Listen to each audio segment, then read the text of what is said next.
Welcome to part 3 ហើយងំយើងដល់កន្លែងដែលយើងធ្វើទៅគឺយើងធ្វើកាត់កន្លែងព្រៃឈើហើយនឹងអមជាមួយធម្មជាតិដែលដាំដុះនៅខាងស្វែងហើយនឹងខាងស្ដាំរុក្ខជាតិគេគឺឃើញឡើងប្លែកហ្មងបងប្អូនអើយហើយនឹងបងប្អូនមើលនេះដូចគេនិយាយចឹងកែកន្លែងណាដែលថាស្អាតបំផុតគឺយើងធ្វើវេទនាឲ្យជួបអស់ប្រស័ក្តិគេហើយនេះគឺអស្ចារ្យហ្មងបងប្អូនមើលទៅមើលនេះទឹកឡើងខៀវជាមួយចំពោះទឹកជាមួយសហើយលឿងហើយនឹងបើដើរថ្មវាឡើងពណ៌ទឹកក្រូចហើយយើងដឹងថាចាស់ហ្មង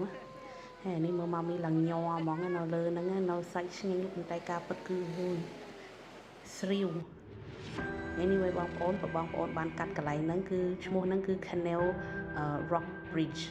បងប្អូនបានទៅ enjoy our video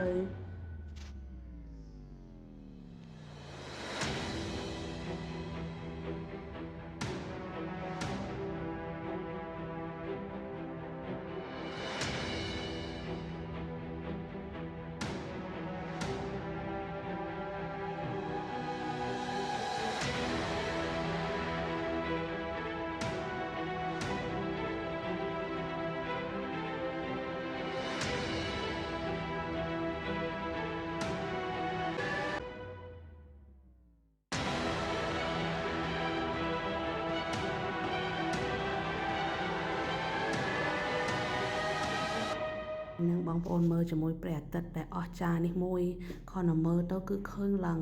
ភ្លឺហើយនឹងស្អាតហ្មងធ្វើឲ្យខ្ញុំនឹកឃើញដល់សន្យាដែលព្រះស្រឡាញ់យើងក៏មិនដែលបោះបង់យើងហើយនឹង learn to appreciate នឹងអ្វីដែលគាត់ឲ្យយើងអញ្ចឹងណាវីដេអូគាត់ចង់ពោលបងប្អូនអើយAnd this is Gnomesville ដូចថាបងប្អូនទាំងអស់គ្នាដែលមកពីឆ្ងាយឬមួយក្រៅប្រទេសឬមួយនៅក្នុងស្រុកគេមកដាក់អានេះ Gnome នឹងតាមព្រៃពេញកន្លែងបងប្អូនអើយបើដើរទៅឡើងវែងឆ្ងាយអានឹងគេដូចថាទុកដាក់សម្រាប់នាំសក្តីសំណាងល្អមើលថែនៅភូមិស្រុកអីចឹងបងប្អូនហើយនេះមើលយើងចេះរកហាងមានម្ហូបអាស៊ីម្ហូបអាស៊ីនេះគឺវៀតណាមមកនេះគឺដាក់បាយឯងគឺ Daddy អត់បានញ៉ាំបាយជិត2ថ្ងៃឯងតោលេងរួយគេនេះហើយនេះគេចំគោបងប្អូនមើលធំធាត់ដល់ហើយនេះយើងមកខែក្តៅគឺឃើញឡើង dry ម្ចាស់ចំការគេមកណអូម្ចាស់ចំការមកលក់បកងហ្នឹងហើយនេះយើងទិញ3គីឡូបងប្អូនហើយយើងទិញសម្រាប់ផ្ញើយាយកុំឲ្យថាដើរលេងឲ្យភ្លេចយាយអានេះបើនិយាយទៅបកងទឹកសាបបងប្អូនហើយនេះមើលនេះ$65 1គីឡូអូខេបងប្អូន Hope you like the vlog កុំភ្លេចជាមួយផលិតផល4ដែលយើងមានក្នុង stock យើងមាន multivitamin យើងមាន picky eater សម្រាប់ក្មេងដែលរើសអាហារយើងមានវីតាមីនសម្រាប់គេងលក់ឲ្យស្រួលហើយនិងប៉មទឹកខ្មេះចំហួយអញ្ចឹងបងប្អូនកុំភ្លេច like follow subscribe ឲ្យម៉ាមីមានកម្លាំងចិត្តអរគុណច្រើនបាយបាយ